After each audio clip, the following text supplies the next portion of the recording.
15 से 20 ml air लगभग हम इसमें पुश कर दिए हैं। अब इससे क्या हुआ कि ये बाहर की तरफ नहीं निकले। इस पे लुब्रिकेंट लगा चुके हैं हम।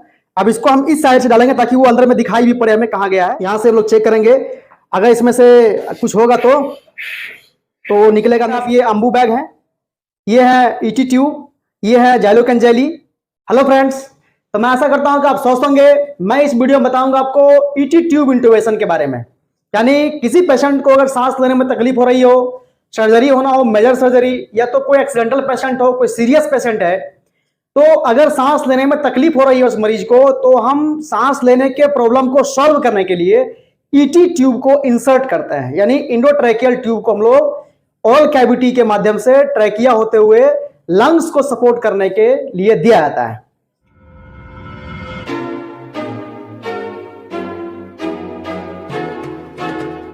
ईटी ट्यूब एक तरह का सिलिकॉन या फिर पॉलीविनाइल क्लोराइड या प्लास्टिक का बना हुआ एक ट्यूब होता है, जो आप फिगर में देख रहे होंगे। इसमें अलग अलग पार्ट्स होते हैं, जैसे कि आप देख रहे होंगे बीवेल है, मर्फी जाई है, पायलट बैलून है, कफ है, रेडियो ओपैक लाइन है, ओडी आउटर डायमीटर होता है, आईडी इंटरनल डायमीटर होता है। तो ईटी ट्यूब की जो मोटाई होती है, यानी कि जो साइज भी कर सकते हैं इसको आप, वो 2 mm से लेकर के 10.5 mm 10.5 mm तक का होता है। अलग अलग बॉडी में अलग अलग इंसर्ट करते हैं। जैसे कोई बच्चा अगर है तो बच्चा में हम लोग 2 mm, 3 mm, 2.5 mm, 3.5 mm का यूज करते हैं। कोई अडल्ट अगर है तो वहां पर 7 mm, 7.5 mm, 8 mm तक का यूज करते हैं। ओल्ड अगर बहुत ज्यादा ओल्ड है तो वहां पर 9, 9.5 तक हम लोग इंसर्ट करते हैं। जैसा नीड होता है उसके अकॉर्डिंग हम लोग ईटी ट्यूब डालते हैं। इसके ईटी ट्यूब का अलग अलग माप होता है, कहां तक सेट करना होता है। तो सेंटीमीटर में सेटिंग करेंगे, सेंटीमीटर में होता है। ये 12 सेंटीमीटर, आपका बच्चे में 12 सेंटीमीटर, 14 सेंटीमीटर, और बढ़ेंगे आगे तो 18, 20। तो मैक्सिमम एडल्ट के लिए जो डालते हैं हम लोग वो 22 से 24 सेंटीमीटर पर सेट करते हैं हम लोग, फिक्स करते हैं ईटी ट्यूब को माउथ में, तब जाकर के उसका ट्रैकिया में प्रॉपर तरीके से वो इंसर्ट हो पाता है। तो ये इसका नॉर्मल फिनोमिना है। लगाने के लिए सबसे पहले आपको मटेरियल की जरूरत पड़ेगी। प्रोसेस करने के पहले हम अटेंडेंट को या तो पेशेंट को पहले समझाएंगे, बताएंगे कि ये क्या है, क्यों कर रहे हैं। उसके बाद हम लोग तैयार होंगे प्रिपरेशन करने के लिए। तो हम बारी बारी से दिखाएंगे कैसे कर सकते हैं। हाँ, इसको करने के समय आप में बहुत सारे कॉम्प्लिकेशन हो सकता है पेशेंट में, जैसे कि ब्लीडिंग आना, खराश आना, गला में इन्फेक्शन होना, खांसी उत्पन्न होना, गला में इरिटेशन टाइप का लगना। सबसे पहले पेशेंट को हम सुपाइन पोजिशन में डालेंगे, उसके बाद में हम आगे प्रोसेस करके दिखाते हैं। आइए, तो यहाँ देख सकते हैं ये पेशेंट डमी पेशेंट है। इसके ऊपर हम लोग प्रैक्टिस करेंगे कि कैसे हम लोग इंसर्ट कर सकते हैं ईटी ट्यूब को। यहाँ पर सही मटेरियल है, यहाँ पर देख सकते हैं आप, ये अम्बू बैग है, ये है ईटी ट्यूब, ये है जाइलोकेन जेली, ये है लैरिंगोस्कोप, ये है गडल्स एयरवे, ये है ल्यूकोप्लास्ट, ये है सिरिंज, और ये है आपका बैंडेज, और ये है सक्शन कैथेटर। बैंडेज का प्रयोग हम लोग क्यों करेंगे ये भी दिखाएंगे। हालांकि बहुत जगह बैंडेज का यूज नहीं होता, लेकिन हम बताएंगे कैसे होता है। तो इतना सारा मटेरियल जमा होने के बाद हम लोग पेशेंट को सही पोजीशन में रखेंगे। उसके बाद हम क्या करेंगे, सबसे पहले ग्लव्स पहन के रेडी हैं। हम लारिंगोस्कोप चेक करेंगे कि लारिंगोस्कोप हमारा सही वर्क कर रहा है कि नहीं, क्योंकि लाइट सोर्स इसमें, देखिए लाइट सोर्स होता है, यहाँ पर दिखा देते हैं, ये लाइट जल रहा है, देखिए आप लाइट। तो इस लाइट के माध्यम से हम लोग ऑयल कैविटी के अंदर में देखेंगे कि ये क्या है। इसको हम लोग लेफ्ट हैंड से कैच करेंगे, लेफ्ट हैंड जैसे कि ये हो गया, और इसे हम लोग चीन को लिफ्ट करते हुए यहाँ से और जीभ के ऊपर से इसको हम डालेंगे। तो ये ब्लेड का साइज भी अलग अलग होता है।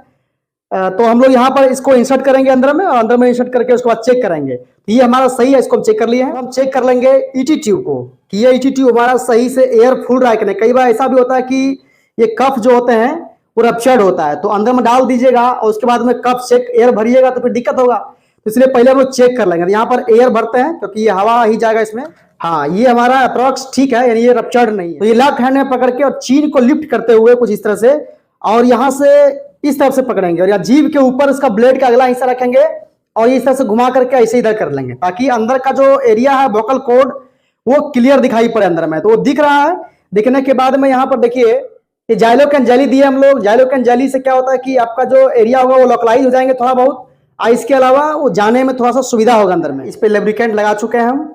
अब इसको हम इस साइड से डालेंगे ताकि वो अंदर में दिखाई भी पड़े हमें कहाँ गया है।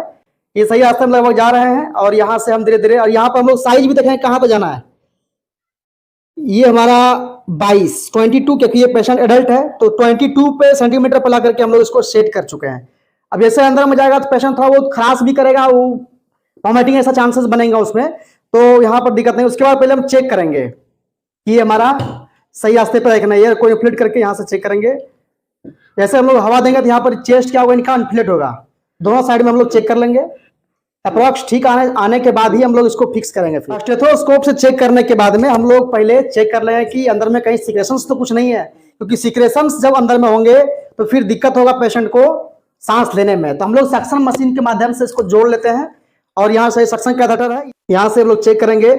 अगर इसमें से कुछ होगा तो निकलेगा अंदर से। देखिए एयर के बहुत दूर नहीं डालना है, म्यूकस वगैरह वो सभी बाहर की तरफ निकल जाएंगे। तो ये लगभग हमने चेक कर लिया। इसके साथ ही हम लोग चेक करेंगे ऑयल कैविटी के अंदर में, कहीं ऑयल कैविटी में कुछ अगर हो कुछ रुकावट तो उसे भी हम लोग चेक कर लेंगे। चलिए ठीक है। यहाँ पर 22 पे हम लोग सेट करने के बाद सबसे पहले हम लोग एयर दे करके उसको फिक्स करेंगे और यहाँ से जो एक रहेंगे वो हवा देते रहेंगे ताकि पेशेंट को सांस लेने में दिक्कत ना हो। 15 से 20 ml एयर लगभग हम इसमें पुश कर दिए हैं। अब इससे क्या होगा कि ये बाहर की तरफ नहीं निकलेंगे, इससे ये होगा। अब हम लोग नया टेक्निक देखिए बताने जा रहे हैं कि इसको फिक्स कैसे करना है। फिक्स करने के लिए आप इसको इस तरह से भी कर सकते हैं,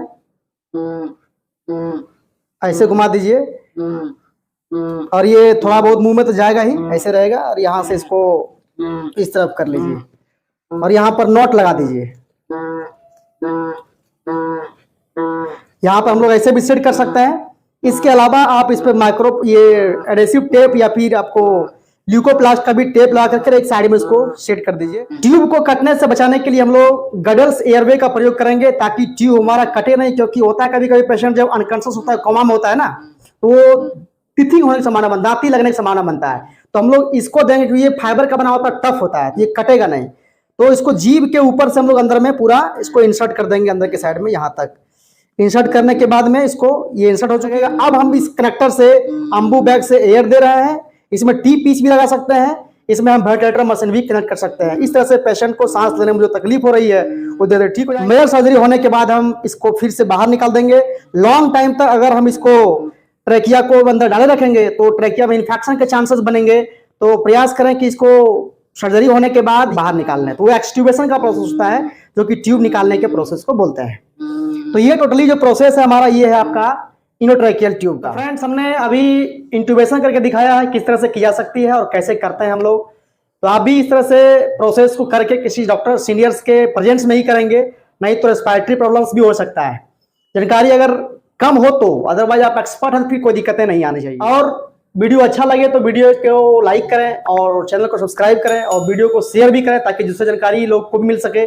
आपका दिन शुभ हो, मंगलमय हो। बहुत बहुत धन्यवाद।